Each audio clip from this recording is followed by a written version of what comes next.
Sherman served with George Washington at Valley Forge during the winter of 1777. He gave the following account, which became known as Washington's Vision. You doubtless heard the story of Washington's going to the thicket to pray in secret for aid and comfort from God, the interposition of whose divine providence brought us safely through the darkest days of tribulation. One day, I remember it well, when the chilly winds whistled through the leafless trees, though the sky was cloudless and the sun shone brightly, he remained in his quarters nearly all the afternoon alone. When he came out, I noticed that his face was a shade paler than usual. There seemed to be something on his mind of more than ordinary importance. Returning just after dusk, he dispatched an orderly to the quarters who was presently in attendance. After a preliminary conversation of about an hour, George Washington, gazing upon his companion with that strange look of dignity which he alone commanded, related the event that occurred that day.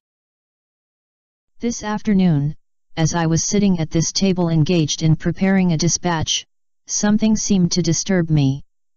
Looking up, I beheld standing opposite me a singularly beautiful female. So astonished was I, for I had given strict orders not to be disturbed, that it was some moments before I found language to inquire the cause of her presence. A second, a third, and even a fourth time did I repeat my question, but received no answer from my mysterious visitor except a slight raising of her eyes. By this time I felt strange sensations spreading through me. I would have risen, but the riveted gaze of the being before me rendered volition impossible. I essayed once more to address her, but my tongue had become useless, as though it had become paralyzed. A new influence, mysterious, potent, irresistible, took possession of me. All I could do was to gaze steadily, vacantly at my unknown visitor. Gradually the surrounding atmosphere seemed as if it had become filled with sensations, and luminous. Everything about me seemed to rarefy, the mysterious visitor herself becoming more airy and yet more distinct to my sight than before. I now began to feel as one dying, or rather to experience the sensations which I have sometimes imagined accompany dissolution. I did not think, I did not reason, I did not move, all were alike impossible. I was only conscious of gazing fixedly, vacantly at my companion. Presently I heard a voice saying, "Son of the Republic, look and learn," while at the same time my visitor extended her arm eastwardly. I now beheld a heavy white vapor at some distance rising fold upon fold. This gradually dissipated, and I looked upon a stranger scene. Before me lay spread out in one vast plain all the countries of the world. Europe, Asia, Africa, and America. I saw rolling and tossing between Europe and America the billows of the Atlantic, and between Asia and America lay the Pacific. "Son of the Republic," said the same mysterious voice as before, "look and learn." At that moment I beheld a dark, shadowy being, like an angel, standing, or rather floating in mid-air, between Europe and America. Dipping water out of the ocean in the hollow of each hand, he sprinkled some upon America with his right hand, while with his left hand he cast some on Europe. Immediately a cloud raised from these countries, and joined in mid-ocean. For a while it remained stationary, and then moved slowly westward, until it enveloped America in its murky folds. Sharp flashes of lightning gleamed through it at intervals, and I heard the smothered groans and cries of the American people. A second time the angel dipped water from the ocean, and sprinkled it out as before. The dark cloud was then drawn back to the ocean, in whose heaving billows it sank from view. A third time I heard the mysterious voice saying, "Son of the Republic, look and learn." I cast my eyes upon America and beheld villages and towns and cities springing up one after another until the whole land from the Atlantic to the Pacific was dotted with them. Again, I heard the mysterious voice say, "Son of the Republic, the end of the century cometh, look and learn." At this the dark shadowy angel turned his face southward, and from Africa I saw an ill-omened spectre approach our land. It flitted slowly over every town and city of the latter. The inhabitants presently set themselves in battle array against each other. As I continued looking, I saw a bright angel, on whose brow rested a crown of light, on which was traced the word Union, bearing the American flag, which he placed between the divided nation, and said, "Remember ye our brethren." Instantly, the inhabitants, casting from them their weapons, became friends once more, and united around the national standard. And again I heard the mysterious voice saying, "Son of the Republic, look and learn."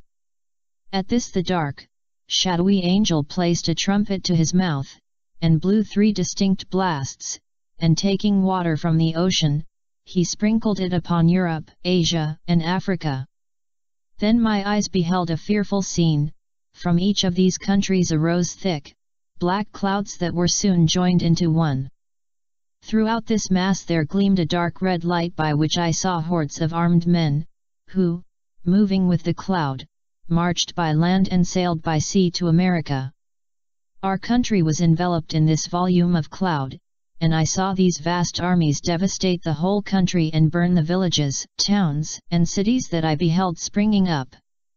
As my ears listened to the thundering of the cannon, clashing of sword, and the shouts and cries of millions in mortal combat, I heard again the mysterious voice saying, "Son of the Republic, look and learn." When the voice had ceased, the dark shadowy angel placed his trumpet once more to his mouth, and blew a long and fearful blast.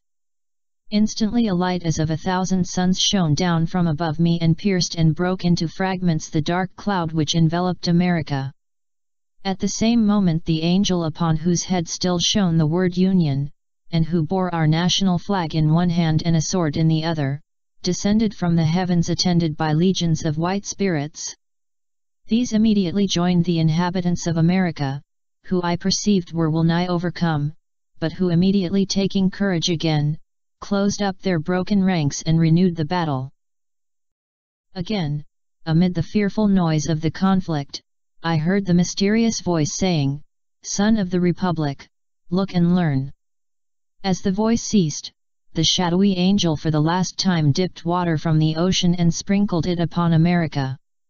Instantly the dark cloud rolled back, together with the armies it had brought, leaving the inhabitants of the land victorious.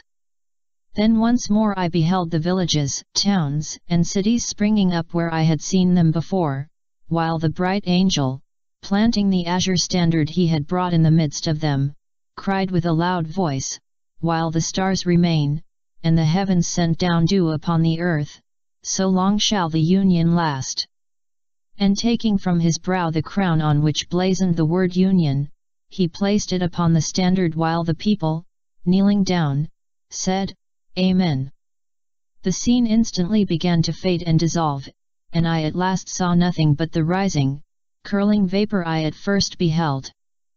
This also disappearing, I found myself once more gazing upon the mysterious visitor, who, in the same voice I had heard before, said, "Son of the Republic, what you have seen is thus interpreted: 3 great perils will come upon the Republic.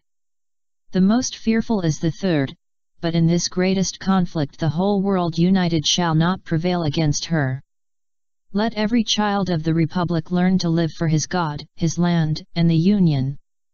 With these words the vision vanished, and I started from my seat and felt that I had seen a vision wherein had been shown to me the birth, progress, and destiny of the United States. Was Washington's vision a description of an angelic visitation?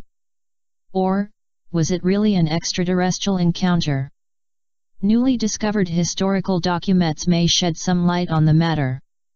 A British historian, Quintin Bird, claims to have a daybook dictated by General Washington to his secretary.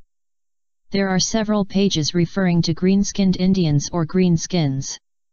Handwriting experts verified the handwriting is that of a Lieutenant Johnson who did serve General Washington as his aide while in Valley Forge. General Washington spoke of his secret meetings with the greenskins. They supplied him with information on British troop movements and tactics. Washington stated that while the meetings were rare, he always knew when his friends were near because of the glow in the forest. He also spoke of their dwelling as glowing hovering globes that were never seen in the same place. Did George Washington receive information from green-painted Indians?